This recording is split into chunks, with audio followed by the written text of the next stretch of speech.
Арсланбек Касымакынович, мен Азизат муфтийдин орунбасары Абибулла ажы. Кимдин?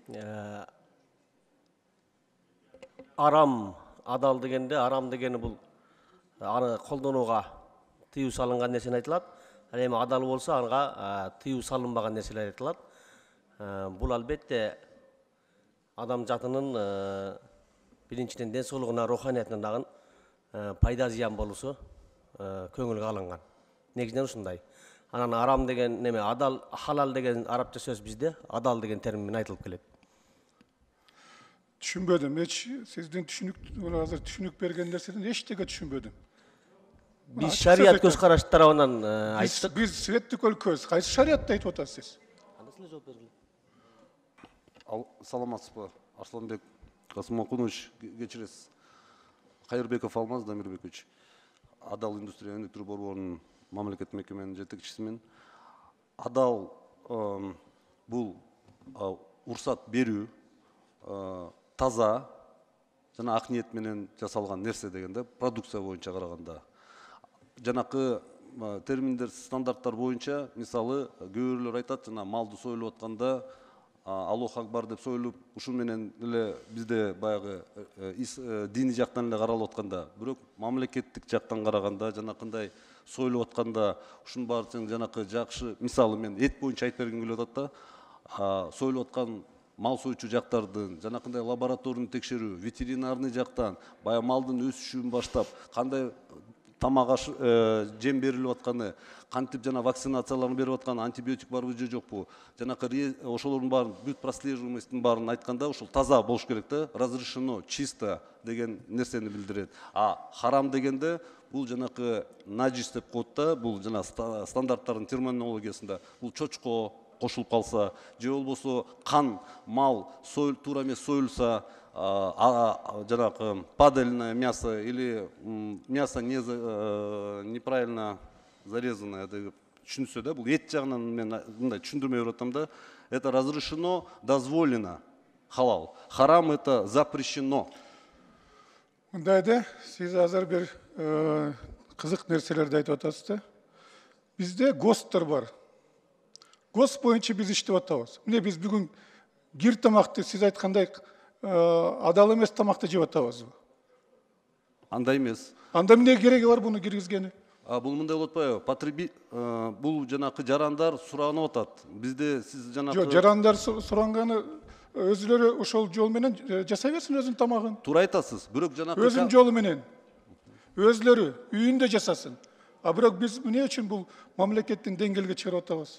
Мисалы жанакы кафе, ресторандарда халал деп жазып атпайбы, байке? Ошол жака барып жегенде, жок, сиз мындай халал деген сөз жок кыргыз тилинде. Адал. Баардык кыргыздар отурасыздар, так? Адал деген. Эмне үчүн биз силер эме арабташып кетип атасыздар? Жок, андай эмес.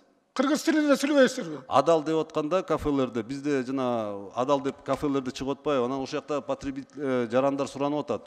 Адал эмес болуп атат. Эти бойнядан эмес экен. Адал сертификат алган бойнядан чыкпаптыр. Бул деген баягы бир билинбеген жерден алып атат деп атат да. Ошол жактан биз азыр ушул сиз айтып аткан суроого ошол жарандардын эмеси болуп атпайбы? Талабы. Мына мисалы адал ошол силер чыгарган азыр өзлөр сунуштап турган боюнча бир азык түлүктөр жасалса, анан Россияга, Белоруссияга, Европага кантип жөнөтөсүздөр ошолорду? Арсланбек Касымакынович, мен тактоо иретинде айтып кетейин, бул добровольный сертификат. Эгер ошол продукцияны именно өзүнүн потребительдери, колдонуучулар бул ошол адал продукциясына баягы ориентированный продукция болсо, анда ошолор бүгүнкү күндө бизден сиз туура белгилеп кеткен атайын стандарттар бар, система стандартизации. Бул бүгүнкү күндө именно малайзийский стандарттар кирген, бизге 6 түрү бар. Ошону менен ошол стандарттарды биз колдонобуз деп, ошол стандарт менен продукцияны чыгарат. Бул добровольно ошол халал продукцияны колдонуучу керектүүчүлөргө ориентированный как бы деме да. Бул баары добровольно, бирок баягы мыйзам чегинде ошолорду баягы регулированиесин азыр жазып келип атабыз да бул жакта. А так стандарттын баары бүгүнкү күндө бар. жекече болса, өзүнчө добровольно болса, добровольно жасай берсин, да эмне үчүн биз мыйзамды алып атабыз бул? Мыйзам кереги жок да. Жасай берсин. Анан мына жерде отурат сакалчылар. Ошол бул эмне халал кебетеби, жемне бул?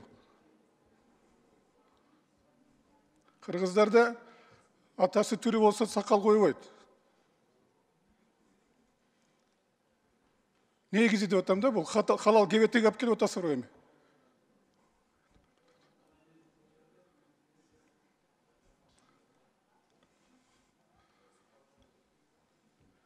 Мен жоопту канааттандыра алган жокмун. Себеби добровольно болса жасасын өзүлөрү добровольно. Мыйзамдын кереги жок деп ойлойм. Мына жерде азыр 25 ашык кетсе 25 депутат отурат. Кантип мыйзамды кабыл аласыздар ушул кебете менен, а? Мен ойлойм буну бүгүн ушул жыйынды токтотуп, бул мыйзамды кайтарып бериш керек деп мен ойлойм. Себеби бул чийки, даяр эмес.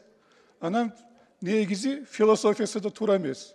Бул кыргыз мамлекетин арабташтыруу деп коет. Ошон үчүн биз ал жака барбашыбыз керек. Рахмат.